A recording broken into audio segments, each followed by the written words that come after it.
Yeah, that intro slap. Oh, yeah, baby. Oh, yeah. Oh, yeah. What is going on? It's your boy Preston, PhatSamuraiGuy, and back with another episode of Versus, baby. Oh, yeah. Where we pick two movies, put them against each other, and have a fun, action-packed, and sometimes most likely, excuse me, hilarious debate on movies. If you missed our last one, shout out to the Fanatical Dragon. I didn't give him credit for his picks for the last one. He was the one that picked Street Fighter versus City Hunter, and I said, let me add to the pain and hilariosity, and let's do Dead or Alive as well. Let's throw Dead or Alive in there. So shout out to Fanatical Dragon, which he'll be making a special video vote appearance a little bit later. But up first, oh shit. Again, I apologize for the late delay here, guys, but we're here ready to rock and roll. But legends have returned. But before we get to these legends, shout out to Rick Myers and Kyle Wong. They weren't able to make it. But we do have Rick Myers' vote, which we will get to a little bit later when it's time to vote. But up first, director, that's right, Los Phoenix, that's right, and filmmaker and video game creator, James Couche. Welcome back. Hey, how's it going, man? How you been? How you been, brother? I've been busy. Good kind of busy. Just too many projects. Just like a lot of stuff going on, and yeah, it's gonna be an exciting year. Nice, exciting year. I like that. Let's go. And here he is, a man of many talents, part-time model, part-time assassin, samurai assassin, and ninja, part-time ninja when he feels like it. He can go back and forth. master Call of Duty player. That's right. Here he is, Frankie Balboa. Welcome back, brother. Looking smooth, son. Yo, man, you know, it's springtime, man. Like they say, spring forward. And when it's the fall, you fall back. But I'm going forward right now, baby. Let's go. Good to have you back, man. Yeah, man. And I appreciate you. I love these, man. Yeah. I love these. It's fun to do some of these awesome gems that, you know, these casuals saw it differently than we did. You know what I mean? So we got to give them some insight. Yeah, it's going to be interesting. This is going to be interesting. But yeah, we do have another video vote also from Tristan, martial arts film freak. So it's going to be fun. It's going to be interesting. And that's what's cool and awesome about these Versus episodes. It gives us a chance, like Frankie said, to revisit. But also, you don't know who's going to win. You never know. And there's been so many times where I'm coming and I'm like, I know exactly who I'm voting for, baby. I know. And then by the end of the discussion, I'm like, you know what? I'm going the other way. But that's what's so fun about it. And we have the community poll vote as well on the YouTube channel. We vote now. Right? You can vote now. If we have a tie, your vote will break the tie. Let's see, who do we got up in here? Jake Hall, what's going on? Good to see you. Here he is. Will in the Heezy. We got Holly, what's going down? And Journey, good to see you guys, man. Yeah. All right. So up first, we're going to get into it. Now what made I did the choices this time around. And what made me choose these two, believe it or not, it's not the obvious, a whole bunch of assassins looking for something or someone or something in a moving vehicle. Believe it or not, that wasn't what made me choose these. It didn't come to my head, you know, right at the bat.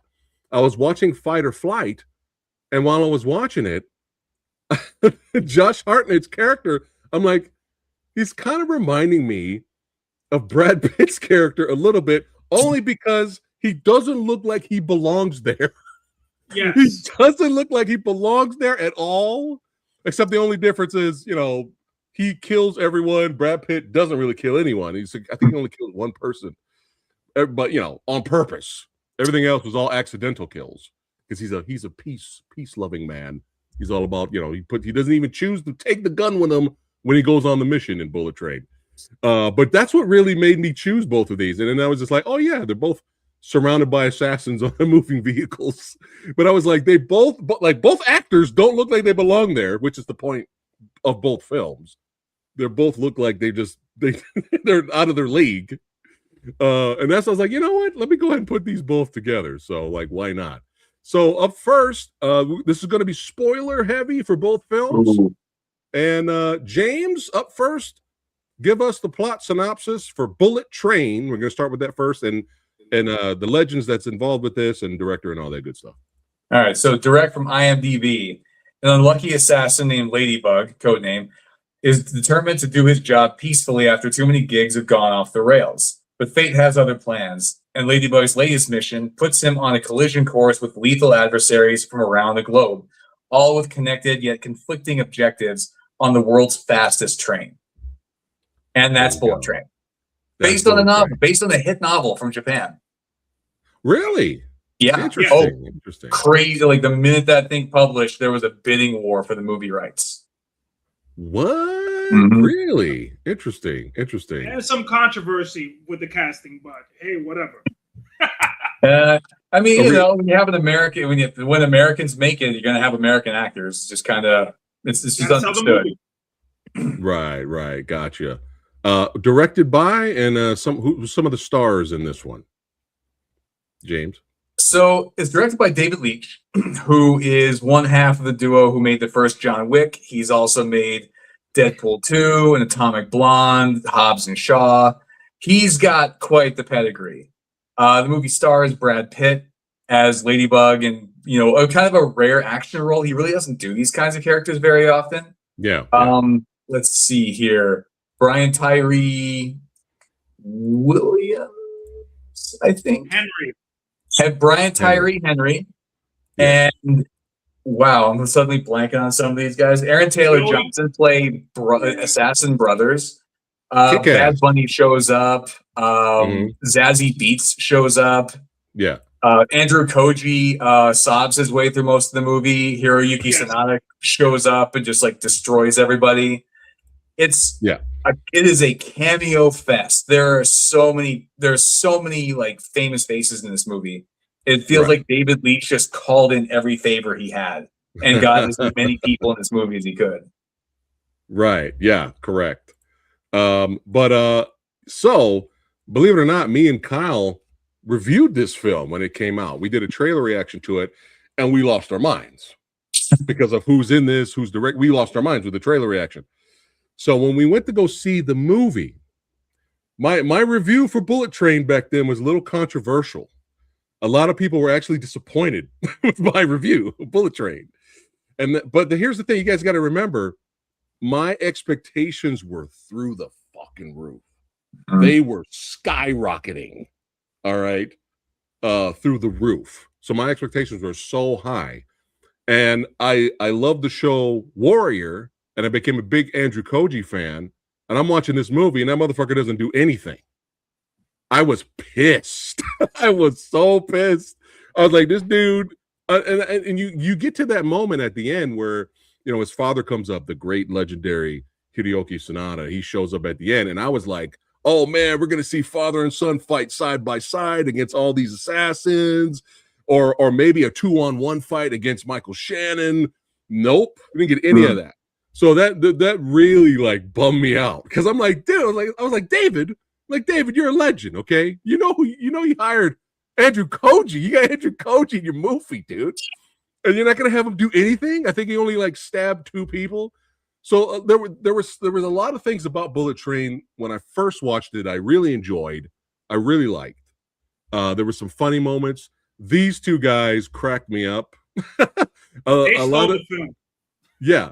A lot of people, they were like, these 2 are the best characters in the movie, and they're both absolutely great together.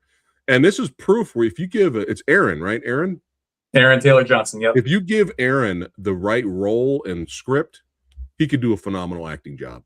He could do such a good job. And both of them were so great together. Great chemistry, really hilarious. All their montages were fucking funny. Just them just mowing down people, shooting. I mean, they again, like Frankie said, they stole the movie. Man. He's like, I hate swords, and then he's like, I like swords. What is it? Was it Lemon and Tangerine? Right? Yeah. And then Lemon with his Thomas the Tank comparisons. he uses Thomas the Tank characters to know how to read people. He's like, you're a diesel. You're a diesel. You cause trouble. You got Brad Pitt saying, I'm not a diesel, you're a diesel. So yeah, I mean, these guys were the best, and I really enjoyed them the first time. Highlight of the movie. Yeah. Yeah, pretty much. But yeah, there some of the action I liked, and it was cool. You're always gonna score points with me with Sonata unsheathing, okay, and just cutting dudes down. You're gonna score points. But even his fight with Michael Shannon was like disappointing. I'm gonna get a lot of hate today. I'm gonna get a lot of flack. All right, I'll share in your hate because I have a lot of. Because I was disappointed by this movie too, probably for a lot of the same reasons. I was excited, and I was like, "Oh, they're gonna duel. Let's fucking go!" And it was just, "Oh, we're gonna cut away to something else." Whoops, sorry. I'm all excited, but like that was the first time I viewed it.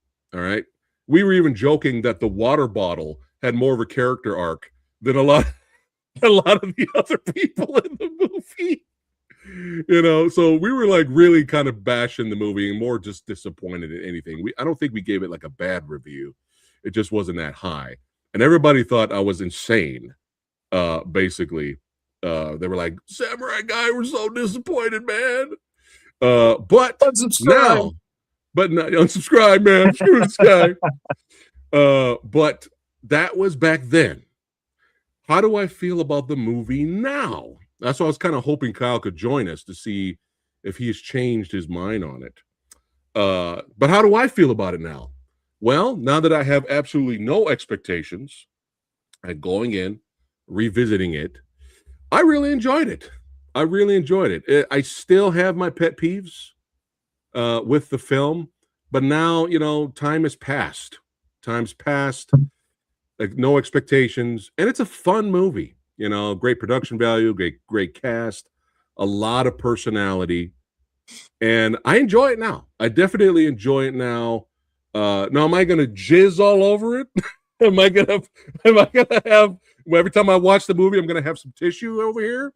No, but will I buy it for a cheap Blu-ray, $5 Blu-ray? Sure, yeah, sure. Why not? Because there's some fun moments in here. I guess really for these two right here. Really, but it's a fun movie. It's a fun action comedy, and I didn't really hate it the first time, but again, I kind of I had more fun with it revisiting it after all these years. So that's all I'll say. So am I hinting at what my vote will be? Well, we'll see. We'll see. You have to wait to the end of the video to find out. But James, thoughts on Bullet Train? Is this your second visit like me, or is this your first time watching? This is my second visit. I think maybe my perspective on it got even worse. But I remember interesting. Okay. When this movie came out, I don't think I had quite the same high expectations. My expectations were tempered by watching Hobbs and Shaw. I'm like, oh, well, that wasn't very good. So yeah, I wasn't expecting Deadpool 2 or Atomic Blonde levels of like awesome. Right. It's a gorgeous movie. It is beautifully like the colors, the cinematography, the production design. We were still kind of stuck in the doldrums of Marvel where everything was a little bit like gray and bland. So to see this come out was awesome, right? Yeah. But it is a bloated movie. There are so much stuff going on. There are so many characters that are not terribly important that could have just been treated as cameos.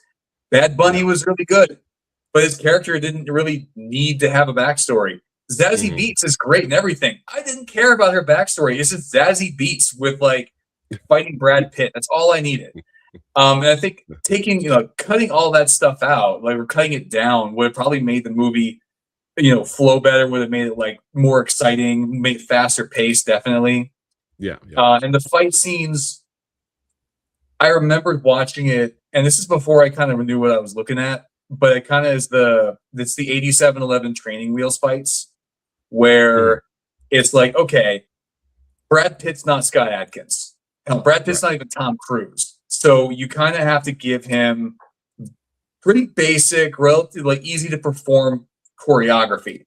And so, and when you see it, because like, okay, this actor wasn't quite up to the challenge, but they still have this really great system for still letting them do their own fights. But over time, you realize, oh, they're just doing the same kind of moves over and over. This is very limited choreography. And this movie was kind of full of that. And it did kind of bum me out. Like, also Andrew Koji, you didn't have to have him in the movie to just ball his eyes out the whole time. Well, anybody could have played that part. Something. Anybody could have played that part. Anybody could have played that part. Yeah, I think that if they had cut out some of the excess, like the cameos were fun, but the movie was just kind of a slog, a beautiful slog, and it was funny. Yeah. And Joey King was a great villain because you like legitimately just like you wanted to see her go down so bad. So when she gets hit by the truck at the end of the movie, just completely out of random, it's like, okay, that was extremely satisfying. Yeah, but yeah, so much of this thing was just.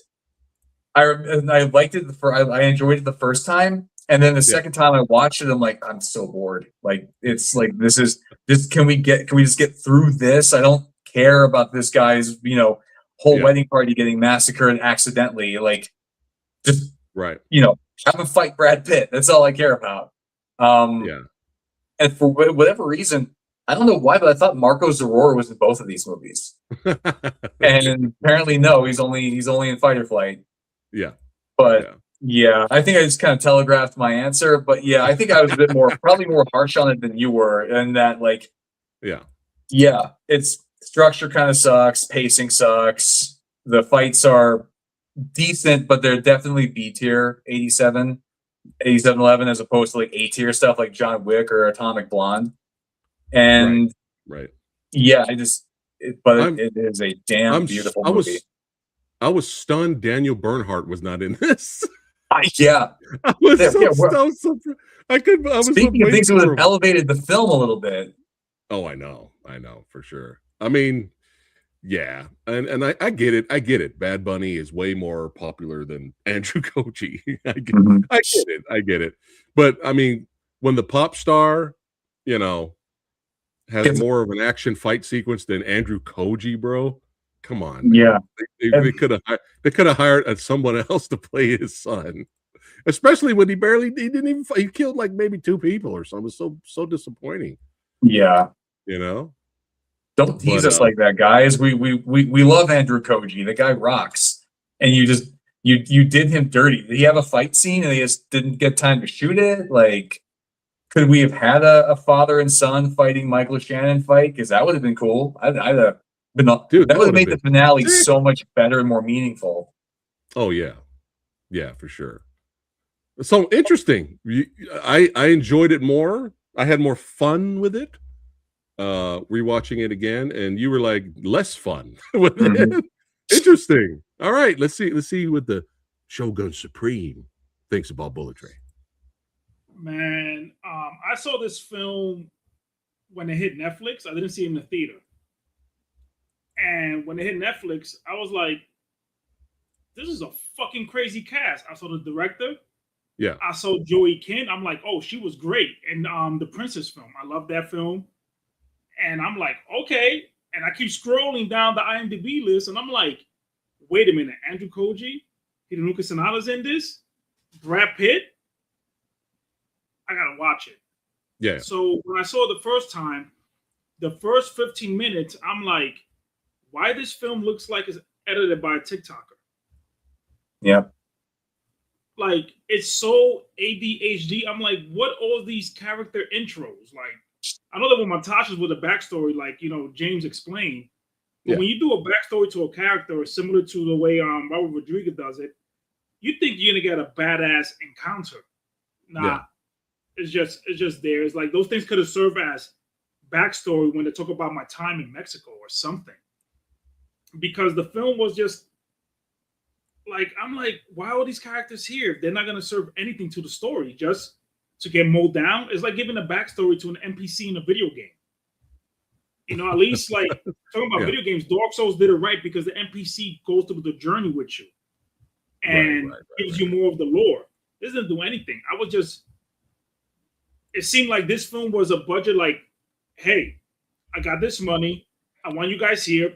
People are going to see it, but we're going to have fun. Because this was like everybody had a blast in this film. Mm-hmm. Everybody. That set, the trailer park for that movie set must have been awesome. You got Bad Bunny, Brad Pitt. You have freaking Andrew Koji. You had everybody. Even Sandra Bullock's in this film. I'm like, what the fuck? I was caught off guard with that. Yeah. But this film, after watching it a second time, because I hated it the first time, I'm like, this movie is fucking stupid. It's annoying. I'm being annoyed. The fight sucks.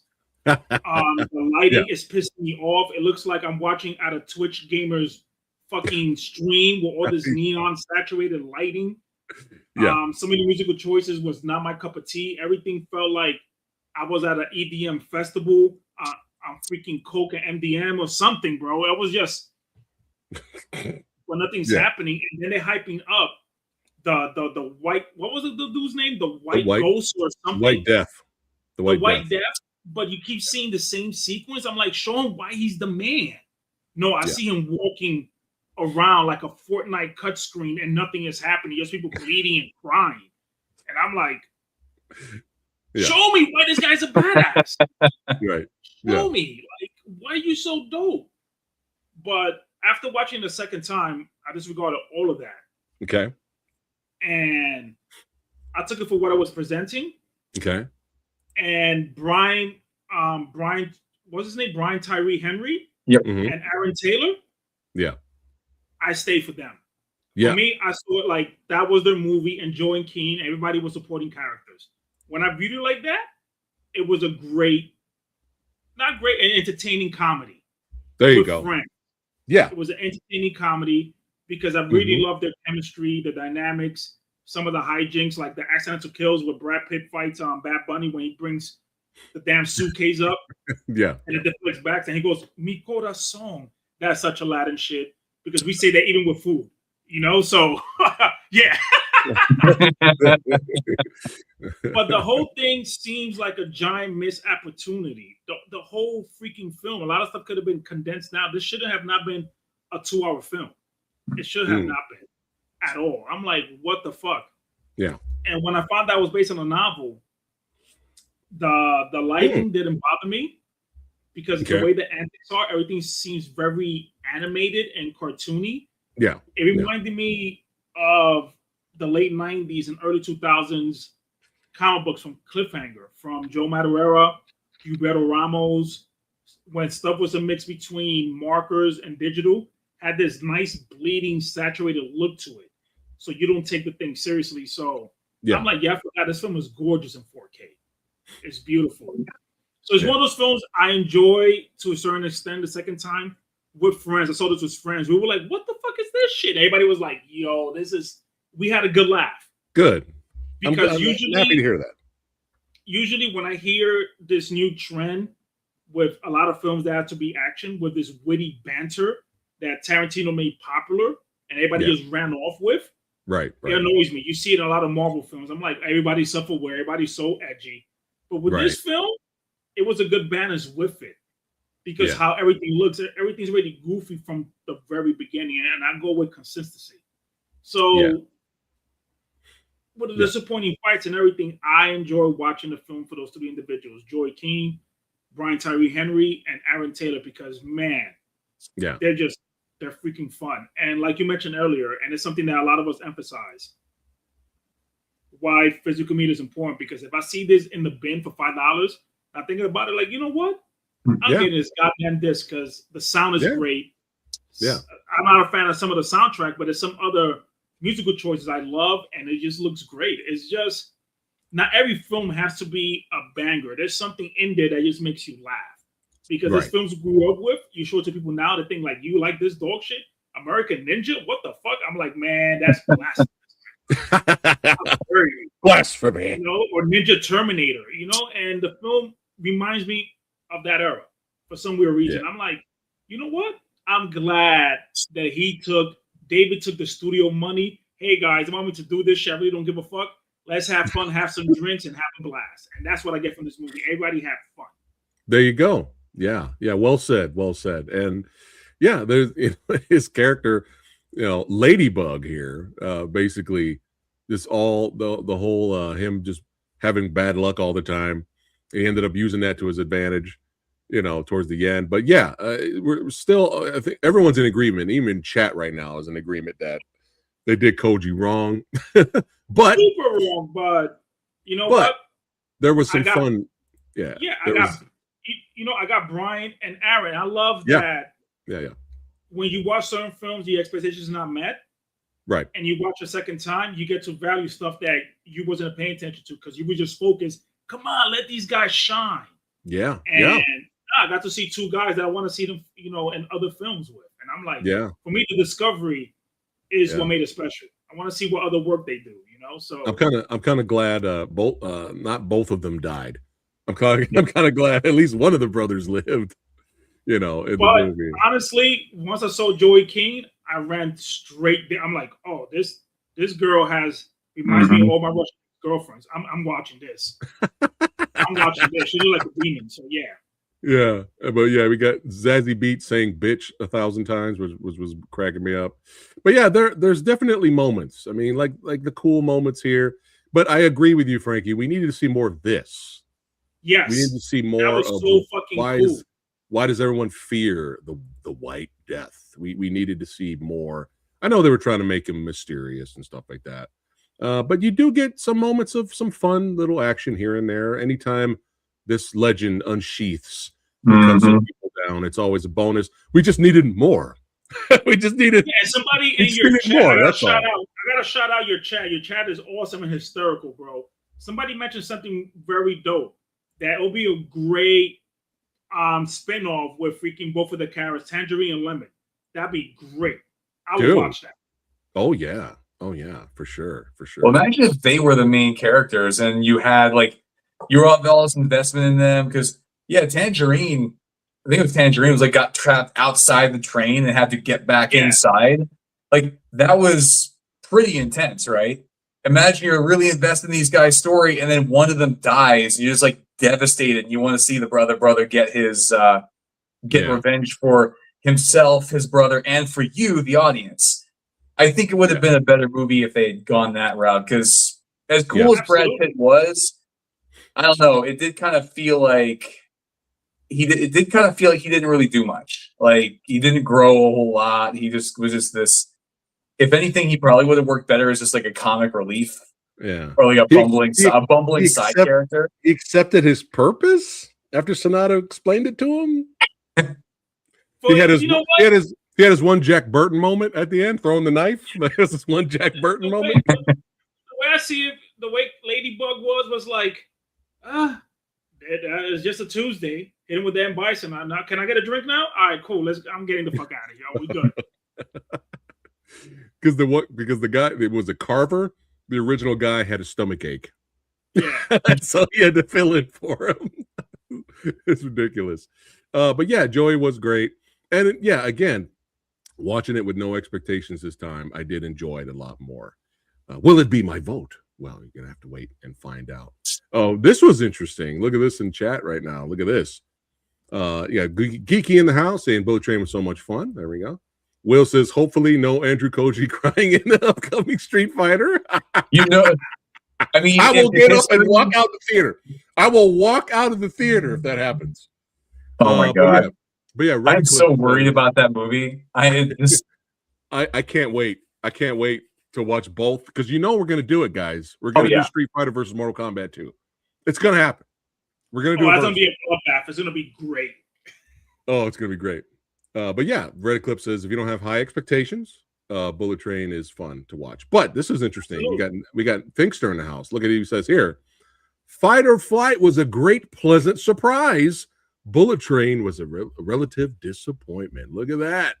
Look at that chiming in. I'm going to do a reaction a little bit later, Anthony. Just no spoilers for the Furious. Channing Tatum should have been a surprise. That was a real fun random cameo. He was also a highlight. That would have been fun. He might as well have been an assassin at that point. But yeah, definitely interesting to revisit, and I forgive it a little bit. But you got to remember, guys, everyone that's involved, this team, this stunt crew, this director, you can understand my expectations going through the roof the first time I watched it. And I was just like, oh man, what the fuck happened? But it is a fun movie. It is definitely fun, worth watching. All right, now, zero expectations for this movie. Negative negative expectations for this movie.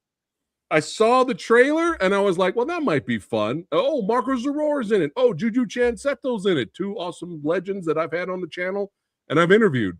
I literally was only going to see the movie for them, but I didn't get a chance to go see it in theater. But Rick Myers covered it here on Action Film Autopsy. And for the most part, as far as I can remember, he chuckled, he laughed, he said he enjoyed it, but he did say it should have went straight to streaming. He said that movie should not have gone to theater. It should have been a straight to streaming action movie. What do you guys think of that? What do you think of that take? Because of the budget. I disagree. If a film has opportunity to be in a theater, put it. We had the Blair Witch Project, for Christ's sakes. You know what I'm saying? Like, there's nothing like watching, regardless of the film quality, and budget, to watch on a theater. It's a different experience. It's totally different. There's nothing like watching a film at the theater, because how many retro screenings we've seen for films that were straight to VHS? So I disagree with that. You know, interesting. I like that. I have to disagree with that too. Well, a bunch of people and the hype. I mean, Fat Samurai, you was there. It wasn't straight to DVD or anything like that. But when we saw Big Trouble in Little China, a film that's available in so many formats, we were hyped at Big Bad Film Fest. So that's what we're there for the crowd. Yeah. And just watching it at a big screen. It's something like the silver screen. Nothing could replace that. I know when we saw Affinity. When we saw Affinity in theater. Affinity, You know, I talk about quality. I hate the projection quality. I have a beast of an OLED, but man, it's nothing like watching it on that screen in that perspective. Nothing like it. Nothing will beat it. And I'll take that to the grave. That'll be in my freaking epitaph, bro. Watch movies on the screen. I like it. It doesn't feel like a streaming movie though, because streaming movies, especially streaming action movies, are meant to be half watched. They're meant to be watched while you're doom scrolling or folding laundry. Right. And this movie, there was always so much crazy shit going on that you couldn't look away. Like, you had to pay attention, because it's like, all right, what batshit insane thing is Hardnet gonna do next, or what escalation are we gonna see, or what not so subtle assassin are we gonna see, like plotting? It's like there's all these little details that if you're not paying attention, you're gonna get lost. Whereas, especially with a dialogue, explaining the backstory instead of using flashbacks. I give him props. The writing is really well done and explaining what is happening, why this is gonna happen. So they did a great job with that. Copy that. Well, let's go and jump into it. James, do you have it up, or Frankie? Who has fight or flight plot synopsis up? I got it up. Okay, Frankie's got it. It's very brief. Frankie, you want to go? Go for it, Frankie. Yeah. Plot synopsis and go for it. Because Frank is different and I'm anti-IMDb. So I'm watching this from the movie database. All right. A mercenary takes on the job of tracking down a target on the plane, but must protect that target when they are surrounded by people trying to kill both of them. And that's pretty much the goddamn film. Yeah. With extra sauce on it. Yeah. And it's directed by James Madigan and written by that's a dope name, DJ Cortana, starring Josh Harrod, Katharina Shadaran. Excuse my Dominican English. She's in, Bridgerton, because you have a girlfriend. You've seen that show. Marcus Azor is in it. Yeah. Juju Chan. Yeah, oh my God, there's so many great people in this film, and Katie Sackhoff, who does a job in this film. Oh my God, copy that. And one thing, and you probably know this, but the action choreography, and there's a reason why this movie stands out, has Alain Moussi and Alan Moussi does the choreo. Yeah. I could have sworn I saw him for a brief second in the beginning. I was like, is that Alain Moussi? I was like, is that Alan Moussi? Because he's like, when everybody's fighting, it's all carnage. And Rahim Akabaki. It is. It is. Yeah, they both are. You already know, jiu-jitsu practitioners. They train with champions. So there's a reason why this film is lit. It is. Shout out to both of them. And I've had Alan on the show before, but yeah, shout out to both of them. It was great talking to him. I'll get Brahim on here at some point. But yeah, both of those are beasts. So thanks for letting us know about that, Frankie, for sure. But because when I saw the biography, I'm like, yeah, this looks familiar. I went like this to my phone. I'm like, I freaking knew it. I knew it. And then when I saw Brahim's name, I was like, yeah. I'm like, because those two guys, let me tell you, before we get into it. Yeah. When you let stunt guys do the thing and the director respects their vision, yeah, they're going to stand out to what they do in the East. Because I always say there's nothing wrong with stunt coordinators in the West. It's because some directors think they know better, and those directors don't have an action background. And when you do get a director with an action background, you're going to see great stuff that becomes stuff of the generations, like The Matrix, the John Wicks, and so on. So, yeah, those two guys, I really want them to like do their thing and shine, because imagine these two guys with Scott Adkins, right? Other, like Michael Jai White, with a budget. So, all right, this movie is just nuts. Let's just jump into it.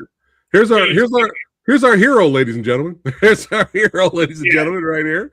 But yeah, when I went in, I'll talk about my experience real quick, then we'll go to James. Again, zero negative expectations at all. I was like, oh, hopefully Marco has a cool scene, and I would love to see him and Juju. That's the only really reason I wanted to watch it. And man, obviously, if you compare the glitz and the glamour and the production value to Bullet Train, obviously everyone's going to go towards Bullet Train, because like James said, Bullet Train's gorgeous, and you could tell Bullet Train has a bigger budget. All right, you could tell, but budget is not all. It's not everything for me. It's not all that is, or there is for me. For as long as the movie's entertaining, that's all that matters to me. I could care less who's directing this movie, the budget, who's starring in it. This little low budget movie over here, if this little low budget movie over here is more entertaining, guess where I'm going? Guess where I'm gravitating towards? So, zero expectations watching this. And man, like, what did Frankie say earlier? He said a lot of the fights in Bullet Train were kind of disappointing. All of the fights in Fight or Flight are fucking satisfying as all hell. I'm talking, this is why we do this. Yes. Dude. Okay, again, like, we got bone breaking. All right, we got chainsaws getting ripped out. I don't even know if I've ever seen that in the history of movies. Have I ever seen a chainsaw in an action movie on a plane? Has that ever been done? Maybe a horror movie, but I don't know. I don't know. But I mean, every single, and the stunt crew, big shout out to the stunt guys in here. Mm-hmm. They made Josh Hartnett look capable, and you can tell. I was surprised. Yes, and you could tell they didn't, like, kind of similar what James said with Brad. You could tell they didn't really give him anything in terms of fight choreography. They didn't really give him anything super complicated. They weren't going to, hey, Josh, we're going to need you to do some tricking. Josh, we need you to do a spinning back flip, 360-degree Guyver kick. All right. No, they gave him something he could work with, and they made him, shout out to the stunt team. They made him look convincing on screen. And this is the wrong movie. Sorry about that. Let me get the right screenshot here. There we go. But yeah, I mean, it's just, this movie's legitimately funny in places. And yeah, it's wacky and goofy in other places. But, when the shit hits the fan, I mean, I kind of like the idea of, he's kind of like this lovable loser, but he's really not that. When you get to know his character a little bit later, he's not really that much of a loser. He just went against his superior, earlier in the movie when he was on a mission and somebody was getting, sexually assaulted, and he was like, "Nah, fuck this dude. I'm gonna kick this guy's ass." And he disobeyed orders, and he kind of got blacklisted from the agency, and he just kind of went to Thailand and went to a whole drinking binge, wearing Hawaiian shirts and shit. So, but now he wants back in. We all been there. I still got Hawaiian shirts in the closet right now. His biggest crime was being like a good dude. And in a world where being a good guy is not going to help you. And, I think it kind of makes him that made him a lot more like endearing than Ladybug ever was, because it's like, oh hey. Yeah. But and yeah, like, so right off the bat, you're like, there's something about this dude is just more interesting because he's also way more of a train wreck. Like when you like, he's like passed out in the back of a tuk tuk, like he still has like half a bottle of booze on him. Yeah. Oh man, hilarious. But yeah, I'm watching this and I'm like, dude, this action's legit. It feels like it earned its R rating. Oh, and then Bullet Train at times kind of felt like a hard PG-13, you know, until you finally start seeing blood a little bit later here and there with blood squibs and stuff like that. But dude, I mean, I was really surprised, and some of the characters were very, very well done. You know, I enjoyed this character, and she could fight on her own. She didn't have any like martial arts skill, but she kind of had like survival. She's like, fuck it, I'm grabbing the case that's up here, I'm gonna slam it on the guy. You know, but you know, she was kind of in over her head as well. And you find out that she's really the MacGuffin, or you know, the person that everyone's searching for, because she's a hacker. Quite a good surprise. Yeah. And she's a super hacker. And she ends up working for this company. She finds out the company's shady, and now she's like taking the data and trying to kind of help the kids. Wu-Tang for the kids. All right, Wu-Tang for the kids. So, you know, and that's why all the assassins are hunting her, and you know, they want Hartnett to bring her in alive. But of course, that all goes to hell once the assassins come running. But yeah, again, action, satisfying, and sometimes just really well done and really funny. Really funny, but just beat down. I mean, the female assassins are coming in here kicking ass, and they're getting it. You know, everybody's just getting it in this movie. But so these guys were fucking great, bro. Oh my god. Oh my god. Again, satisfying action. But look at this. Bone breaking, son. Bone breaking. We didn't get any of that in Bullet Train. But yeah, I was really pleasantly surprised by this. Look at this. This guy's getting fucked up. And when bro, my favorite scene in the movie, and somebody brought it up in chat. Let me go back here. The toad venom hallucination scene. Yep. Oh my god. I was dying, bro. Oh my god. It is hysterical, bro. Yo, but Fat Samurai, tell me you didn't feel satisfied when that hallucination scene is happening. Yeah. And she tosses him the chainsaw. Oh. I felt like he fell. I'm like, yeah, baby. Oh. Yeah, and they didn't shy away from the violence. The dismembered fools. People got some Evil Dead level action violence happening on this airplane. Like this is what we signed up for. Like this is exactly what we signed up for. Yeah, for sure. And there's Juju Chan shows up with her crew, kicking ass and taking names. But yeah, when he got thrown the chainsaw, it was on. It was on like Donkey Kong, and it just the carnage got turned up to 11. But here you go. Just the movie was not holding back at all. But yeah, perfect. Evil Dead, Army of Darkness style. I mean, just straight up carnage. But yeah, I really enjoyed it, and I cracked up. It's like, yeah, the whole movie took place on this plane. Who gives a fuck? Who cares? God, when the Wu-Tang chicks show up. Oh, yo. Dude, it's like, who cares? Like, oh, it looks like it's low budget. It's all it takes. Well, who gives a fuck? Are you getting fun action scenes? Who gives a shit, dude? But also, go for it. You notice how they did a really good job of like, this is what a fight in a really confined space is going to be like. Because they're constantly slamming each other in the walls, breaking arms. Like this gag with the wine glass, which was just the one of the most like what the fuck kills you'll ever see. And they did it, like the action was so much better because they were like really taking into account like the location. The bit where the guy keeps getting shoved into the overhead compartment and locked in there was just hilarious. And for his part, Hartnett really went for it. Like there's literally one fight where he's like been poisoned and he's losing control of his limbs, so he's fighting Marco Zaror as he's struggling to try to like move properly, and it's like this is this is I've never seen a fight like this, and it also kind of plays out in like a really surprising and fun way. And that kill, the way Marco goes out is just like, dying. You don't see it coming, and they're like, wait, what the hell? Why is he hanging from the ceiling? And he falls down. You realize he just took a sprinkler to the head. Yeah, and they showed the wound. They showed the freaking wound. Yeah.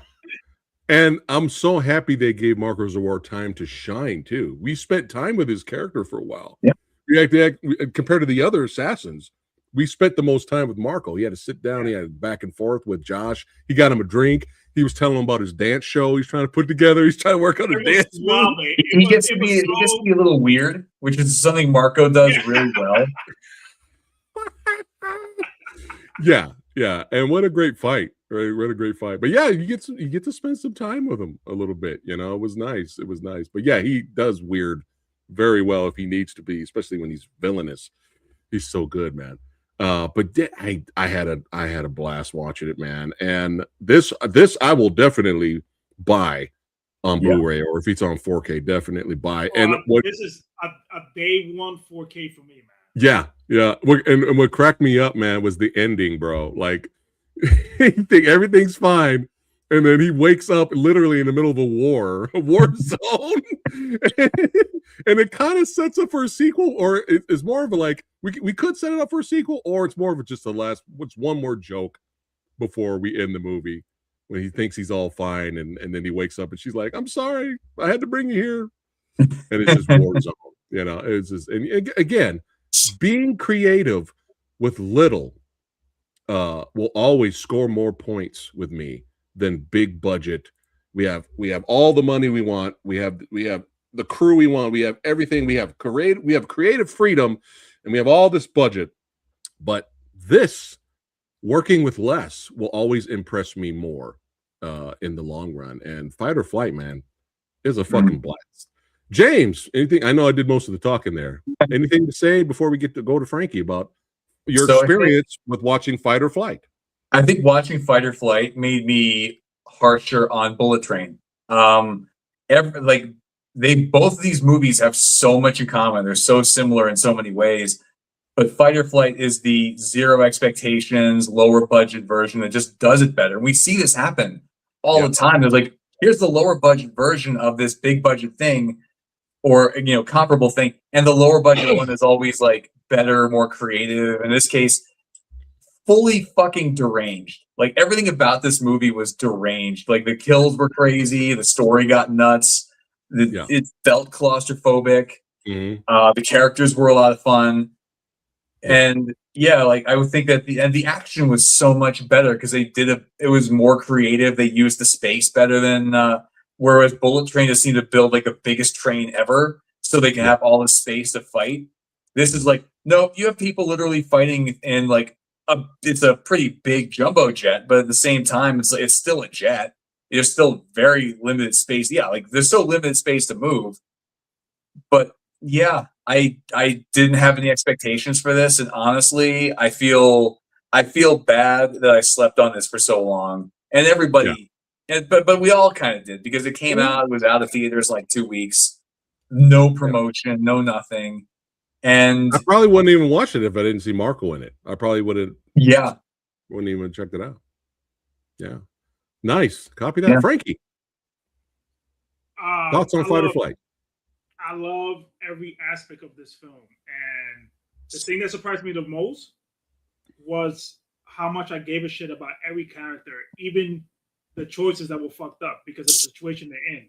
Like Katie Sackhoff, she did what she had to do because she wanted to remain in that position. It's fucked up, but and also the story is very relevant what's going on with this whole Epstein thing.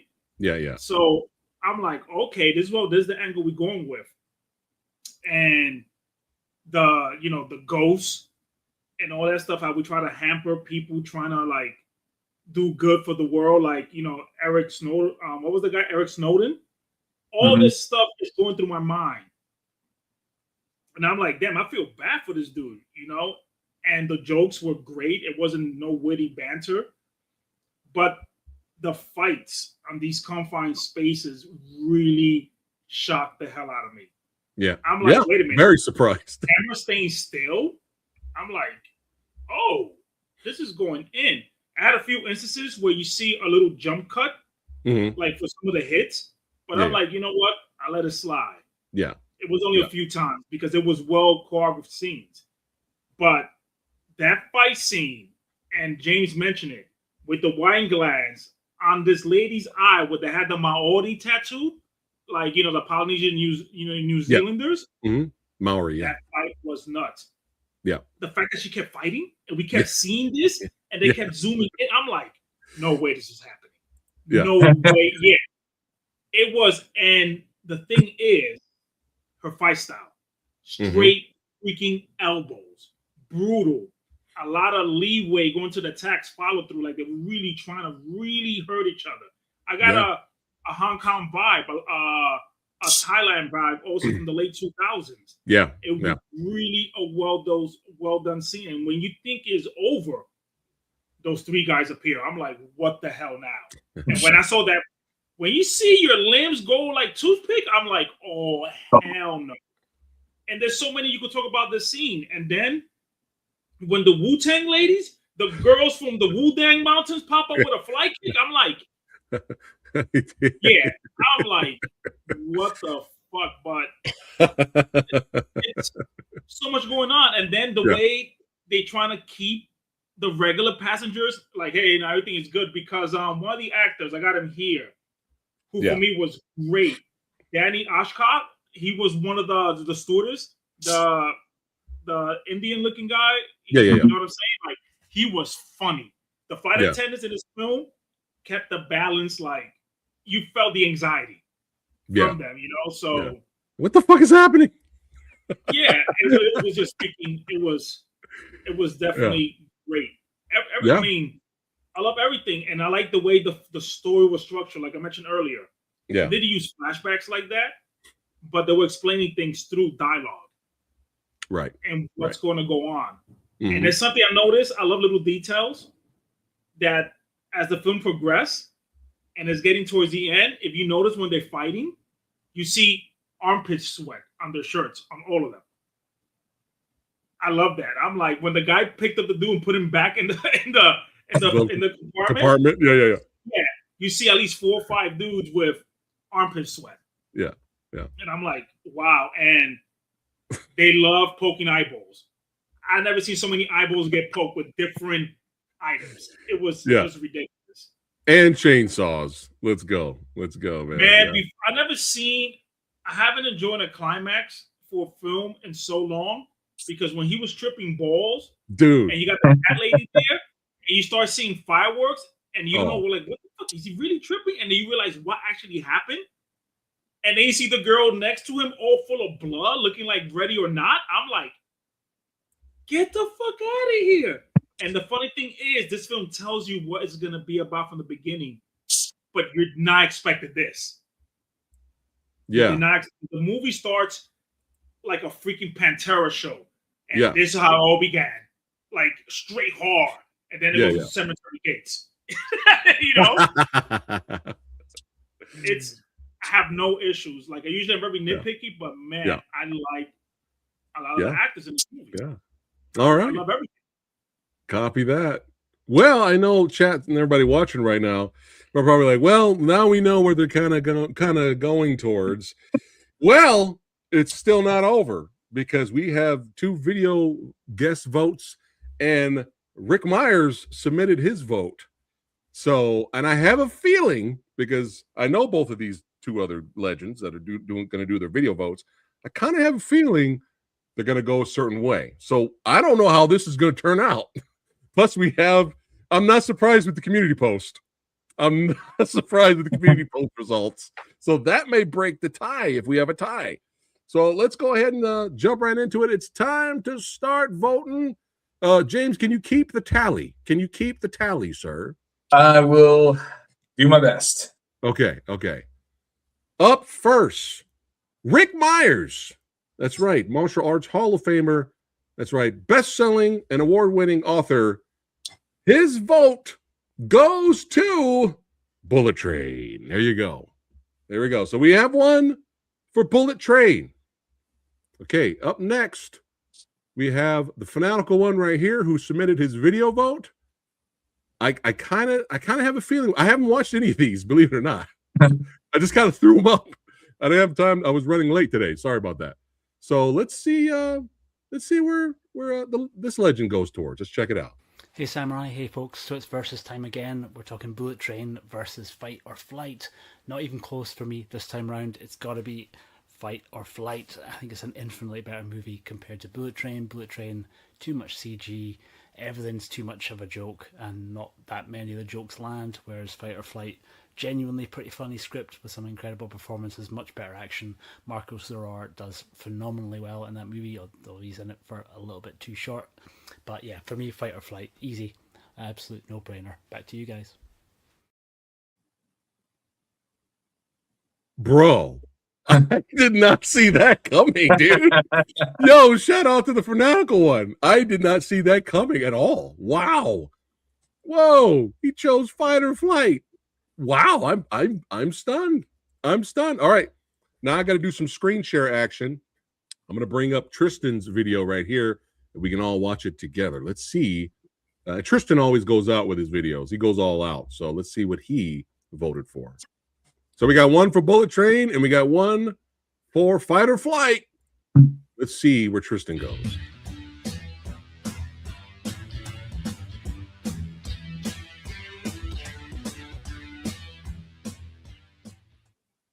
All right, so here we are, back at it again with a debate for the ages. Except that doesn't work. That does not make sense. No, this is not a debate for the ages. This is the ass whooping of a generation. This contest is not Bigfoot Silva versus Mark Hunt where they throw down for 5 straight rounds. No, this is Yuri Boyka versus that wimpy kid who keeps selling his diary at the Scholastic Book Fair.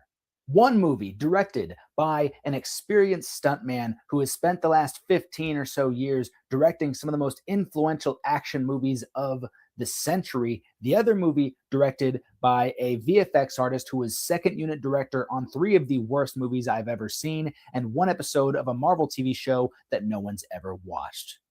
The crazy thing is to me that people call Fight or Flight Bullet Train on a plane, but that doesn't work. That is just one big insult to Bullet Train. And I thought it was crazy. I saw the movie, I saw Fight or Flight, and I just heard that quote and I thought, what the f are you talking about? I thought I was insane. I went home and I watched Bullet Train, and it's so much better in every single way. Bullet Train is one of the most entertaining movies of the decade. The characters are so fun and colorful. They all play off each other, have excellent chemistry from one to the next, to the next, to the next. Every single character bounces off the other one so perfectly. Every single performance, from Tyree Henry to Joey King to Brad Pitt, Zazie Beetz, even Sandra Bullock over the phone. Everyone in this movie is absolutely killing it. The writing, the dialogue is so fun and clever. It's like a mixture of Tarantino with Guy Ritchie with a little dose of Farrelly Brothers. It's beautifully paced and creatively structured. And yeah, sure, the action in Bullet Train is not amazing. It's not perfect. It's not the best action or martial arts movie of the decade. It's one of the most fun ones. But I accepted that the action, the martial arts, was not exactly the main draw of the film. However, it is still a nice, delicious, savory bit of bacon bits on top of what is already a beautifully delicious layered lasagna.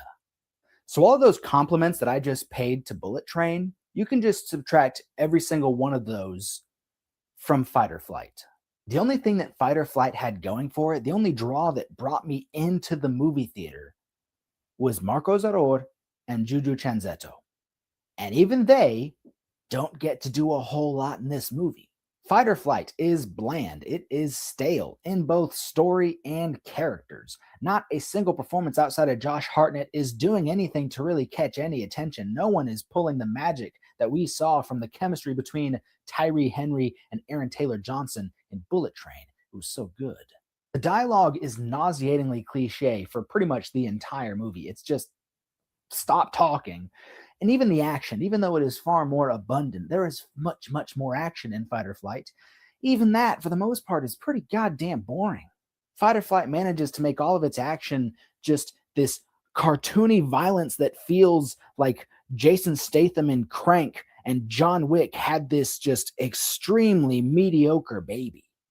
Bullet Train is wall-to-wall personality, heart, and soul. And Fight or Flight has none of that. But the biggest sin of Fight or Flight is not just that it's terrible or bad, awful, any of those words. It's not. Honestly, Fight or Flight is not any of those words. It's not awful. It's not bad. It's not terrible. It's just dull. It's just boring. It's monotonous. And that is the worst possible thing a movie can be. I would love to talk all day with somebody about a truly awful movie. And I do frequently. I love a good bad movie. But you know how often Fight or Flight comes up when someone wants to talk about bad movies? Never, because it's not bad. It's just nothing. It exists, and I don't know why. So obviously my vote here is going to be for Bullet Train, but I needed to do this. I needed to make this. I saw this debate was happening, and I needed to speak up, because while my vote is very clearly for Bullet Train, it is a gem of a film that honestly I love very, very much. It's such a good movie. I'll probably rewatch it today after I talk about this.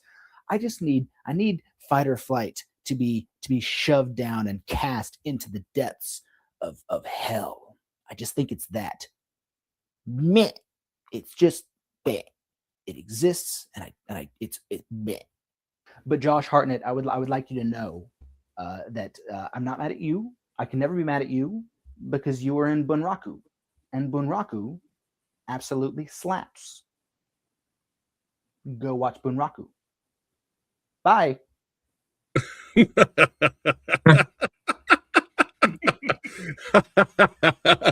Hey, this is what Versus is all about. I love it. I love it. Big, huge shout out to Tristan.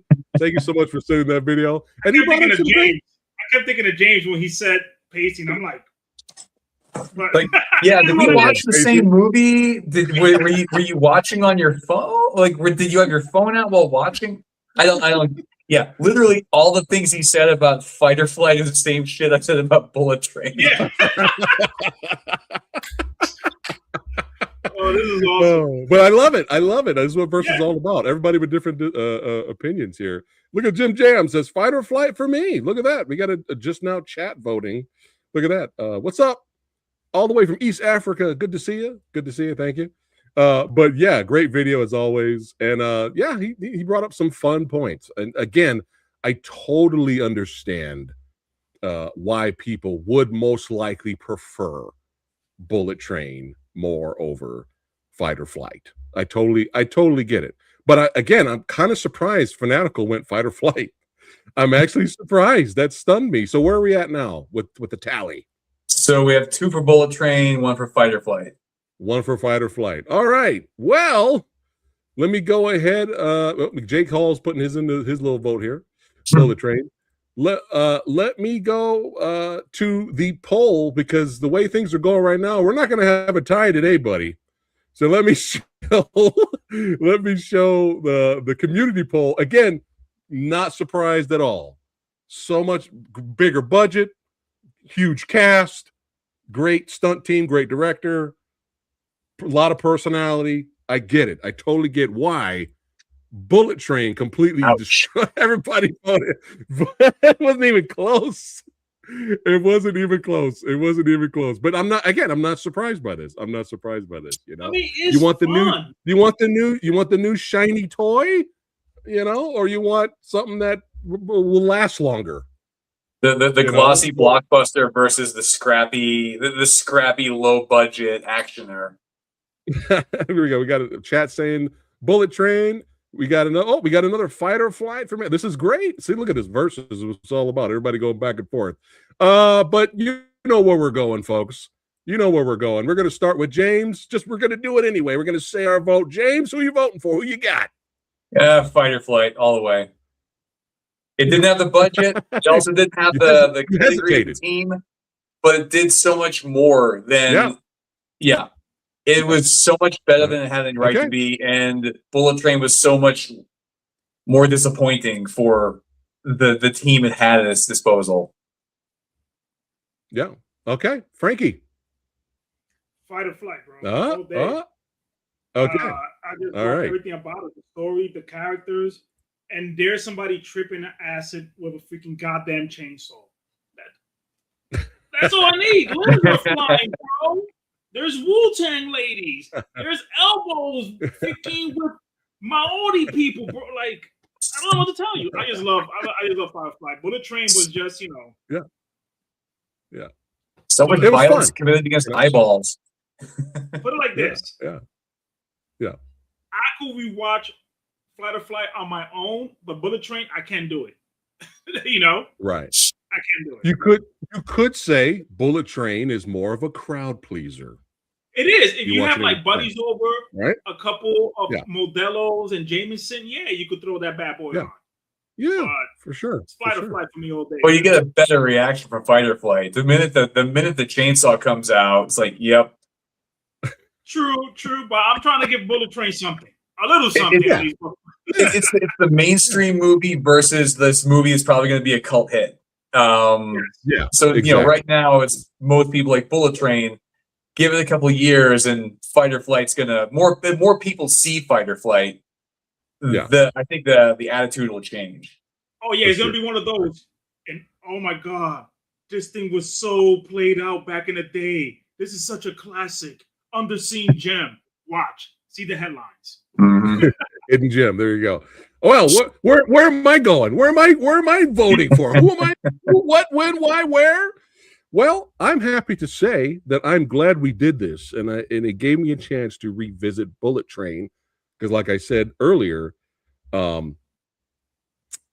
was really, really, really disappointed the first time I watched it, and now so many years have passed, and thanks to Versus, I got a chance to revisit it, and I enjoyed it a lot more. It is a fun action movie, but man, more fun than action. There you go. More fun than action, but again, I like rooting for the underdogs, man. That especially, in my opinion, had more satisfying action. So this is action versus. Sorry, Tristan, I love you, brother, but the winner of today's versus is.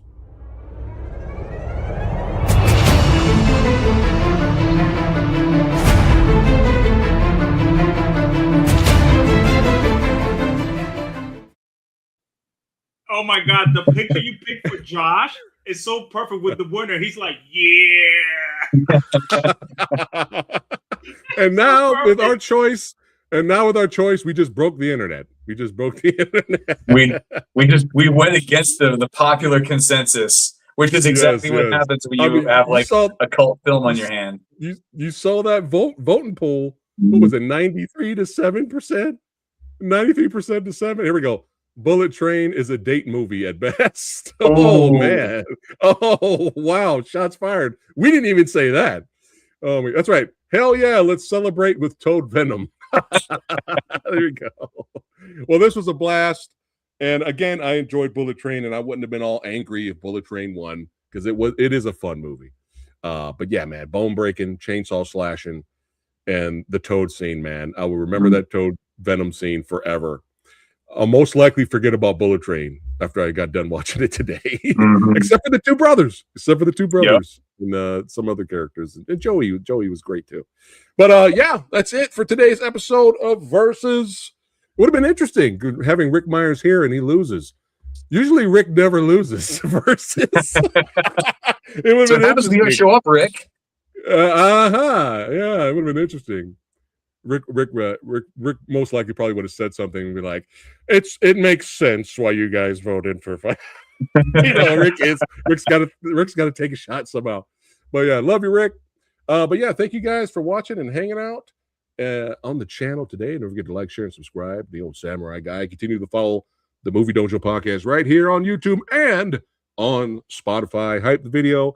Lots of cool interviews coming up. I just got done interviewing Demetrius Angelo. Check that out. If you guys are classic old school kung fu from the golden era, you want to check out that video for sure. But James, anything you got coming up right now?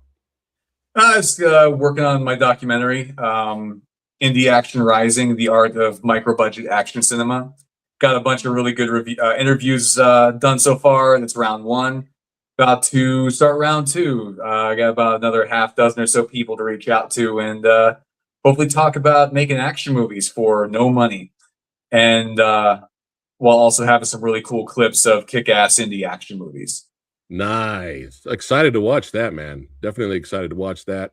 And remind everybody about the most recent video game you got out there right now. So it was recently released, Sword of the Apocalypse. It's kind of like a Ninja Gaiden style platformer for the Game Boy Color. You can actually play it on real hardware, and we're already hard at work doing another episode of that game. So kind of keep the story going. Nice. Yeah, man. It looks phenomenal. It looks like a lot of fun.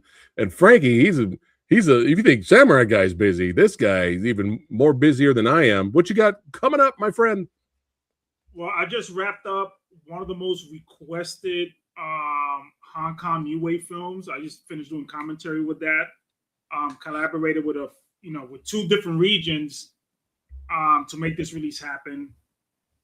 Got a few Japanese titles I'm working on, and also a Chinese DTV film that's gonna get a physical media release. I'm doing an essay on that.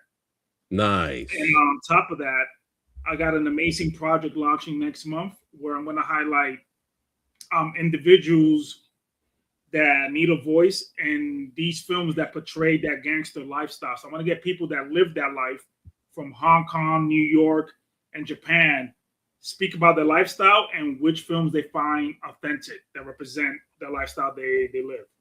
Because we consume so much of these gangster films. Yeah. What about their perspective on these movies? What they think about it and which is their favorite? Yeah. So that's gonna be interesting, man. Nice. Anything for Arrow Video, or you can't really share that yet? You can't share that news with us. I can't share nothing. If it was Arrow Video, I would have been screaming at you on the DMs like, yo.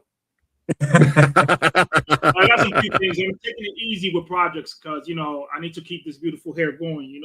So I'm being very picky. I got a few things going on and some archiving projects. Like what I do with out of print films. Like I upload it for internet archiving for everybody. Yeah. Copy that. Awesome, man. Awesome stuff. Awesome work as always. And look forward to seeing what you got. Both of you have coming up next, and Red Eclipse looks forward to the next Versus episode. So hey, if you guys want to those of you who are watching right now, if you want to know before anyone else what the next Versus episode is going to be, hey, click on that join button above, become a channel member, or join us over there on Patreon. You get exclusive content. And I thank you all for watching. Love you guys. Yes, there we go. Jim Jam says, good luck, James. Good luck to Frankie, and of course, Fat. Yes. And I'll play this little trailer, and then we'll wrap it up for the day to remind you guys of what's coming up to the Urban Action Showcase. Okay. The Urban Action Showcase presents martial arts movie mayhem, the return of Saturday afternoon Kung Fu Theater to Times Square. The golden age of Kung Fu cinema is back on a deuce. Step into the action. Step into the showcase. Step into the action. Step into the action. Step into the showcase. Step into the action. Step into the showcase. Yeah, that's right. So April 18th, they're going to be playing Warriors 2 on the big screen. So if you guys are out there in the East Coast and you want to check that out, go to the Urban Action Showcase.com and check out the website, and they'll give you all the info of what movies are on the way and how to get tickets. So yeah, there you go. Warriors 2, baby. And Fist of the White Lotus, 5 Venoms, all that good stuff. All right, guys, take care. See you legends on the next one. Poor Tristan. We still love you, brother.